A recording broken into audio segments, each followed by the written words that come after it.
Naannoo Somaaleef mootummaan federaalaa Itiyoophiyaa ajjeechaa loltuun raayyaa ittisa biyyaa magaalaa Qabrii Dahar godina Qaraahee keessatti lammiilee nagaa 4 irratti raawwate ilaalchise qorannoo hatattamaaf gadi fageenya qabu akka geggeessan waamicha dhiyeesse. Akka paartiin mormituu kun jedhutti loltuun raayyaa ittisa biyyaa qaxxata waxabajjii 20 bara 2023 osoo waraanaan hin dhaabsifamin dura hoogganaa paartii badhaadhinaa naannoo tokkoof miseensa adda bilisummaa biyyoolessaa Ogaadeen 3 ajjeese. Dubbiimaan mootummaa naannoo Somaalee Abdul Qaadir Rashid haleellaan kun mudannoo addatti raawwatame ta'uu tuqaniiru. Dubbiimaan kun VOA'f akka himanitti mootummaan naannichaaf ajajoonni raayyaa ittisa biyyaa roobii har'aa jiraattota Qabrii Dahar waliin marii geggeessanii jiran jechuudhaan Addis Chakkol gabaaseera. Hayyuun seeraa obbo Salamoon Araddaa Waaqtolaa dhaabbata mootummoota gamtoomanitti dhaddacha addaa mana murtii idil addunyaatiif filamanii hojii jalqabuudhaaf torban darbe keessa sirna kakuu barreessan olaanaan dhaabbatichaa Antooniyo Guteres geggeessan irratti argamuudhaan hojii jalqabaniiru. Obbo Salamoon yaa'ii waliigalaa dhaabbata mootummoota gamtoomanii bara darbee sadaasa 15 bara 2022 Niiwuorkitti geggeeffame irratti aangoo kanaaf filamuun isaanii in yaadatama. San dura itti aanaa pireezidaantii mana murtii waliigalaa Itoophiyaa ta'uu dabalatee gorsaa seera ta'uudhaan biyyoota adda addaatti hojjechaa turuu isaanii hin beekama. Oduu biraatitti waggaa dabarruu baqattoonni Keeniyaa keessaa jireenya hawaasatti makamanii of danda'anii jireenya ofii akka geggeessan haala mijeessuuf isaa mootummaan biyyattii beeksiseera. Angawaan gameessa dhimma baqattoota akka tokkummaa mootummoota Keeniyaan baqattoonni ofii isaanii akka danda'aniif hawaasatti akka makaman karoora isheen baafte galateeffataniiru.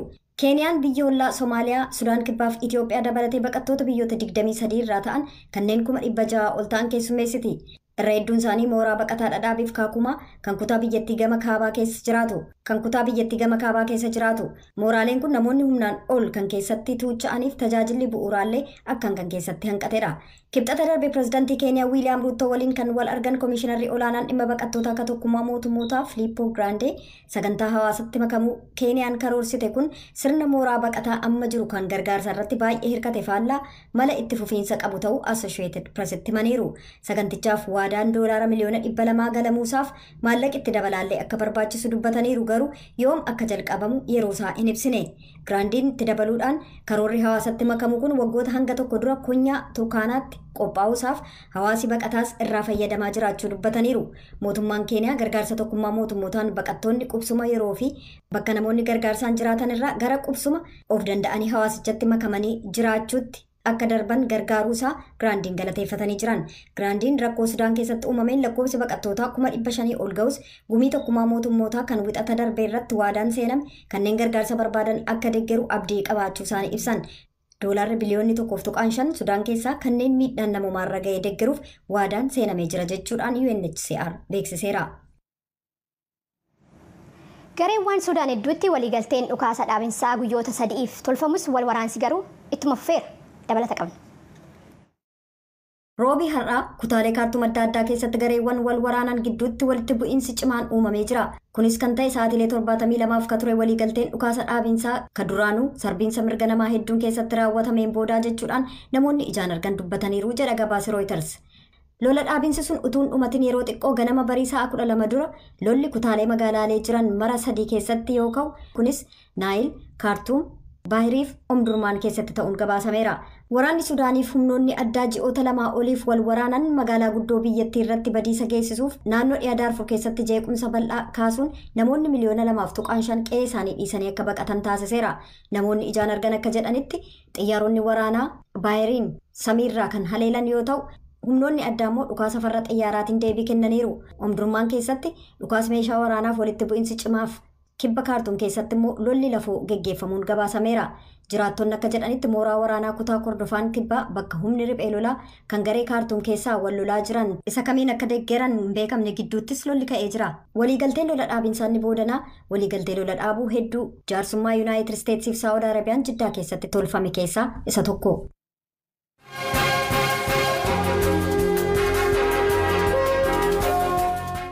Torban darbee godina Wallagga Bahaa aanaa Kiraamuu keessatti qonnaan bultoonni 8 hidhamtootaan ajjeefamuu isaanii itti gaafatamaan waajjira koominikeeshinii aanichaa obbo Jireenyaa Hirphaa sagalee Ameerikaatti himaniiru. Obbo Jireenyanii fi maatiin namoonni jalaa miidhaman haleellichaan raawwatame finxaaleeyyii Amaaratiin ta'uu himatan. Adda uummata Amaaratti dubbii himaan gurmuu deeggarsa alaa kennu obbo Umar Shifaa garuu haleella kana haalaniiru. Naakoor Markaa Amborraa dabalata qaba. naannoo Oromiyaa godina Wallagga Bahaa aanaa Kiiramuu ganda waasti keessa akka jiraatan jiraataan bilbilaan sagalee Ameerikaatti himan nageenya isaaniif yaadda'uun maqaan isaanii akka hin caqasamne gaafachuudhaan torban darbe waxabajjii 8 bara 2015 hidhattoota finxaaleeyyaa Amaaraa jechuun waamaniin namoota ajjeesaman keessaa biyyuun isaanii isaan tokko ta'uu dubbatanii jiru. Biyyuu qotuna jira miidhame bayyana bakka guddaa kan jedhamu osoo qonna qotaa jiru jarri kun Eenyu jarri sun? finxaaleeyyii Amaarota. Achuma jiraatu moo bakka biraarraa kan dhufan? Dhalataan iddoo sana fakkeenyaaf dhalataan ganda baajiin sana keessa jira. Dhalataan naannoo Amaaraatti imalee dhufee immoo iddoo sana isaaniin dawoo godhatee dhokatee jirutu jira. Baay'inni isaanii kan baay'ee ta'e ganda sanatti imaluudhaan karaa waraanaatiin keessa seenanii namoota 9 jechuudha guyyaa sana biyyuu kofaana kan nu harkaa ba'anii madooni namoota 14. Jiraataan gandichaa kan biroon torban darbe gaafa kamisaa dallaa eegaa bulanii yeroo bariidhaan gara manaatti deebi'uuf deeman hidhattoota eenyummaa isaanii hin beeku jedhaniin miidhaan irra ga'ee amma yaalarra jiraachuu isaanii bilbilaan ibsanii jiru. Guyyaa gaafamusi ganama keessaa sa'aatii 11 daqiiqaa 50 dhufee nutti jammare dallaa eeggataa buleeni bokkaan natti roobee gara manaatti galuuf adeemaa jira. Waan kan isaanii Amaaraadha. Faannoo haa ta'u olii isaan immoo addaan baasu garuu baay'inni isaanii immoo ammas hin jedhamu. Yoon ilaalu immoo kan isaan baatan sinaapperii bireenii kilaashii anaan sinaaperiidhaan nadha'anii isaan kufee akka sadu'eetti fadhee ciise. Maal keessan irra rukutan? Morma koo keessa na baasan. Naan kufee achumaanii ciisee sadhuufanii hordofenyaadhaan dhiitanii darbatanii allayyaa bishaan guddaa tokko bishaan alaltu jedhamu jira. Qarqara sana buusanii sokkate. Du'ee dhadhanii moobaalii narraa fudhatanii sokkate. Naannoo sa'aatii 9 immoo birmachuun namni keenya dhufee dhoqqee keessaa na fuudhee wasaasaa naan na fide. Eessatti isin geessan? Gidda na geessan. Amma yaalii argattanii? Amma yaalamaan jira. Dhalattootni Amaaraa bakkeewwan kanneen jiraatan yeroo haleellaa hidhattootaa ofirraa ittisan finxaaleeyyii jedhamnaa jedhanii ibsanii kan turan yommuu ta'u haleellaa Kiiramuutti raawwate jedhame ilaalchisee isaan keessaa argannee bilbilaan gaafachuuf tattaaffiin taasifne hin milkoofne. Gama biraan adda uummataa Amaaraatti dubbii himaa gurmuu deeggarsa alaa kennu ta'uu kan dubbatanii fi Waashingtan DC namni jiraatan obbo Umar Shifaa jedhaman dhimma kanarratti akkas jedhu. Fikshin ነው ሀሰት ነው.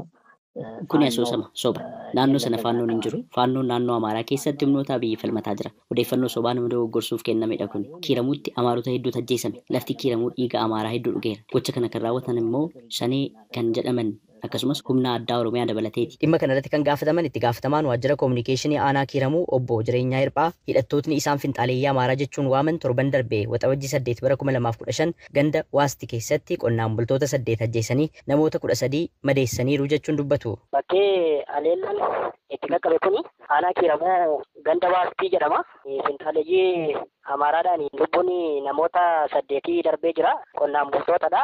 Uummata nagaadha. Mana isaanii itoo jiranii otoo qotatanii itoo loon isaanii tiksatanii finxaaleeyyiin kun ganama keessaa sa'aatii 12 gaafa waxabajjii 8 2015 bifa weeraraadhaan araddaa sanatti seenuudhaan lubbuu namoota 8 kan ajjeesanii fi namoota 13 ol ta'an immoo madeessaniiru jechaadha. Gareen kun gaafa sammaa sana qabeenya mootummaa gandoolee kana keessa jiran buufataalee fayyaa manneen barnootaas caccabsee kaanii gubee abiddatti qabsiisee mana uummataas gubee deeme looni 1,100 ol kan ta'u jechaadha guyyaa sana kan oofame. Hidhattootni kunneen gandoota aanichaa hedduu keessatti akka buufata waraanaa qaban himuun jiraattota aanichaa 52 caalan erga bara darbee as qe'ee isaaniirraa buqqisuullee itti dabaluun dubbatanii jiru. Gareen finxaaleeyyii Amaaraa kun naannoo Amaaraadhaan miliqanii gammoojjii Abbayyaa keessa goranii dhufu ganda marga jireenyaa ganda caffee guddinaa ganda magaalaa Haroo ganda Baagin kan jedhamu dhaabbiidhaan kaampii waraanaa godhatanii keessa jiraachaa turanii itti fufee gandoota 6 ta'an immoo uummannis irraa buqqa'ee nam tokkollee kan irra hin jirre garee finxaaleeyyii kanatu miidhaa akkasii qaqqabsiisee uummata kana achirraa buqqisee jiraachaadha.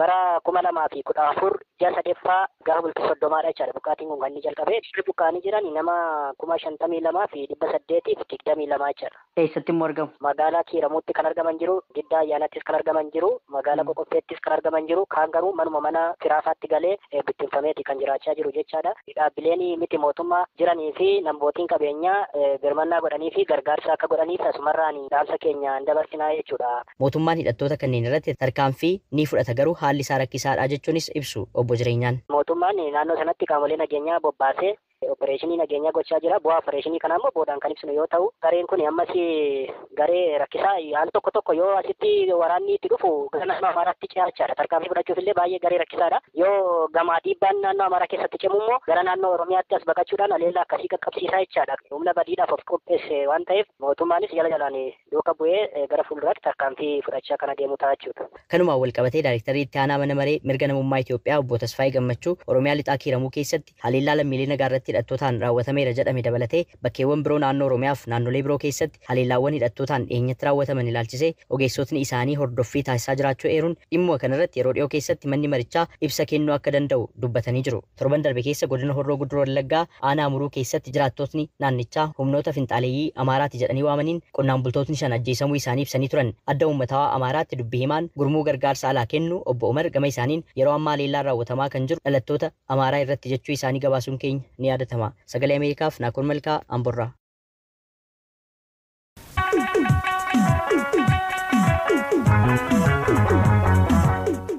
Siyaadachiisudha qophiin keenya raadiyoodhaaf televezyiinii malees karaa miidiyaalee hawaasummaa feesbuukidhaaf yuutuub irratti akkasumas karaa marsarii TV afaan oromoo.com kallattiidhaan darbaa itti dhihaadhaa yaada keessanis nu biraan ga'utti fufaa waan hafetti ceena.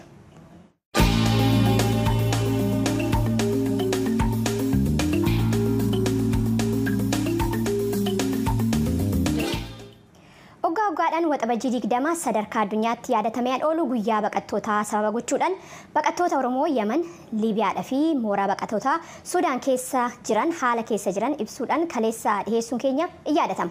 Har'a immoo biyyoota shanirraa waan baqattoonni jedhan dhiyeessina jaalanneetu dubbisee an baqataan yeroo ammaa Sudaan keessa jiru jedhaniin jalqabna. Duraan magaalaa Kartuun ture lolli nuti jabaannaan waan hin qabullee dhiisee magaalaa Sinnaar jedhamu galee torbee tokko fixeera. Asiis immoo waraan nuti gad dhufu waan jedhamullee shakkiirra jiru hojiin hin jiru uummata dana keessaa iyyuu rakkina guddaa argaa jiru nuti immoo warri baqataan immoo akka mataanuu nuti iyyuu darraa guddaa keessa gallee jirra. Waa'ee godhaa jira malee wanti nyaannus rakkina guddaa keessa gallee jirra. Amma eeguma addaa dhufe illee xiqqoollee qaama dhiqadhee bishaan margadhe malee ijoolleen keenya kan baay'ee hafan immoo darraa guddaa keessa galanii jiru magaalaa Kartuun keessatti. Kartuun keessa yeroo ba'uuf jettee haala ture natti. Waraana lamaan kana gidduutti karaatti illee baay'ee nu buusanii nu gaafataa turanii immoo lammii Itoophiyaati jedhee xiqqooma ishee garaa nu laafanii nu dabarsanii wal waraansi kun amma ammaatti hin dhaabbanne kanaaf waan tokko formaatiin argamne uummatumti keenya Kartuum irraa baay'ee biyya hin beeknetti gadi baqataa jiru. Kanammoo wanti gochuu danda'a yoo birriin jiraate uummanni keenya immoo daramee birrii saamamanii bilbila saamamu egaa waluma beekumsaan wal gargaaraa jiru. Ani Fooziyaa Jamaan Naanjaanii kan hawaasni itti nabeehu fi miidiyaa irratti illee nabeekan Fooziyaa Oromoo Naanjaanii Saawudii Arabiyaa magaalaa Riyaadii jiraadha. Haalli uummanni keenya baqataadhaa keessa jiru akka waan gartee ijoollee gara biyyaa galchuu dhaabanii fakkaata. Ijoollee ji'a sadii dura qabamte ijoollee miidiyaa kana irratti gaggeeffamu warra hin galinti jira. Maal akka ta'e illee hin gaafame dhugaa dubbachuuf hin baasii gaafachuu yaalle. Saniif namoonni hedduun galaa hin jiranii irra hedduun Oromoodhaa seeraan ala biyya tana seenee waraqaa biyya tanaa dur bakka bitachuun hin jira ture haaliyya nama hin jiru yeroo ammaan tana jedhu kana rakkoon guddaan jiraachuu dadhabuudha. Maaliif amma fa'aa qabaa jira akka malee uummata keenya reebaa jiranii maqaa Itoophiyaa yookaan akka gartee yakkatti ilaalama. Baadiyyaa kana keessaa ijoollee keenya bakka isaan jiranitti itti dhaqanii ijoolleen keenya tuni maallaqa kana dalagatanii of biratti qabatan. Gaafa gartee mootummaan itti dhufu maallaqa san fudhachuu dorga jechuudha. Gaafa waan dalagatee lafa haawwadhe fudhachuu ana dhoorkan sammuun namaatu akka makka taatu tilmaamuu wanni jiru hidhaa keessa meeqaatu maraatee jira. Shamarrilleen xiqqashoo wayyaadha. Shamaraaf manni garaa hin laafaa ijoolleen keenya dhiira haala gaagaamaa keessa jirti. Garuu inni dhukkubsatee hin gala. Ji'a sadii waan akkasii tursiisanii hamma maqaan sarkee onlaayinii irratti eeggattaa hamma maqaan sarkee dhufu achirra eeggattee akkasii galtaa warroota dhukkubsatan jechuudha. Warri yeroo sana baay'inaan hidhaa keessa turan sunoo amma achuma jiru? Inni 2021 kan galchanii turanii godaansi seeraan alaa kun amma fa'aa babal'achaa jira. Kan galchanii fixanii uummanni keenya immoo warrumaa gaafa kan akkasitti asitti gartee qabamanii hidhamanii deebi'ee warra dhufee osoo dhufaa jiru du'ee jira jechuudha namoota mudee. Inni hafes jira. Keessattuu warroota qabiyyee ani walii balleessitan waan jiru yookaan immoo yeroo qabaman mootummatti harakaa ta'uu waan akkas akkasiitan warroonni hidhaman hin galan biyya kanatti illee Biyya Ijiptii magaalaa Kaayiroodhaan isin dubbisaa jira. Haalli baqataan biyya kana keessa jiru biyyittiin itti baqate isa fudhachuu dadhabdee bishaan hidha laga Abbaayyaa wajjin wal qabsiisee yoonis mana yaalaa dhaqan afaan wallaaluu dabalatee sababa isaan bishaan kanaan walitti hidhata qabaniif yeroo baay'ee ijoolleen dargaggeessi jechaadha. Osoo carraa fayyuu qabanillee gaafa isaan lubbuu dhaban argaa turree yoo kiraa manaatis ta'e nutti ol dabalu yoo fedhan edanuma dhiiftanii bahuu dandeessu jedhu. Edana yoo ni hin baane immoo meeshaa kan keessa jalaa caccabsu yookaan ammoo seenanii zarafanii ba'u. Dhugaa namicha tokko maqaa isallee on kaase tarii ammaayyuu dhukkubsataa jira. Baay'ee dhukkubsatee ture. Ana faana mana yaalaa dhaqinaan jee mana yaalaa namti geesse saarjariidha qaba gaafsan. Yeroo saarjarii godhamuudhaaf ka'utti ati eessaa jaamee gaafatame ana Itoophiyaadha jennaan. Isin miti kan bishaan irraa hidhe jee ababaa saarjaricha sana kaansel godhee gara alaa akka gabboote. Har'an tana lubbuun jaarse suni. Kan biraa hawaasni sababa bishaanitti yoo dhiibe qaama mootummaatti qaama seeratti yeroo dhayitee himattu sababuma Itoophiyaa taatee fi qaamni akka sirratti raawwate sun hin adabamu. Yakki akka kee ta'ee dabra jechaadha. Iyyati keessa nu ammam simannaa qaba. Gara UNHCR immoo namoonni achi keessa hojjetan lammiilee isaanii waan ta'aniif xiyyaafannaan guutumaan guututti lammiilee Itoophiyaa kanarratti dhiibbaa guddaadha. Tokko ammas dhiibbaa kara keessaatu jira. Baqataan akka baqataatti wal jala deemuuf qaba ture koominitii ijaaranii koominitiin wal dhaga'uu dadhabuudha fi baqataa irratti dhiibbaa qaba. Keessafuu ijoolleen Oromoodha. Koominitii baay'ee ijaaranii jiranii koominitiin kun ammoo waliin dhaggeeffatan. Baqataallee kanumaatu afaan faajjeessee akka isaan kolugaltummaa dhaban. Parsantii 30 caalu kan mootummaan Jenevaadhaa fudhatu. Kan baqattummaan maandeenni isaanii mirkanaa'u parsantii 100 irraa harka 30 caalu. Maqaan kiyya Abdurrahmaan Musaa jedhama. Durataa Oromoo Koominitii Afrikaa Kibbaati.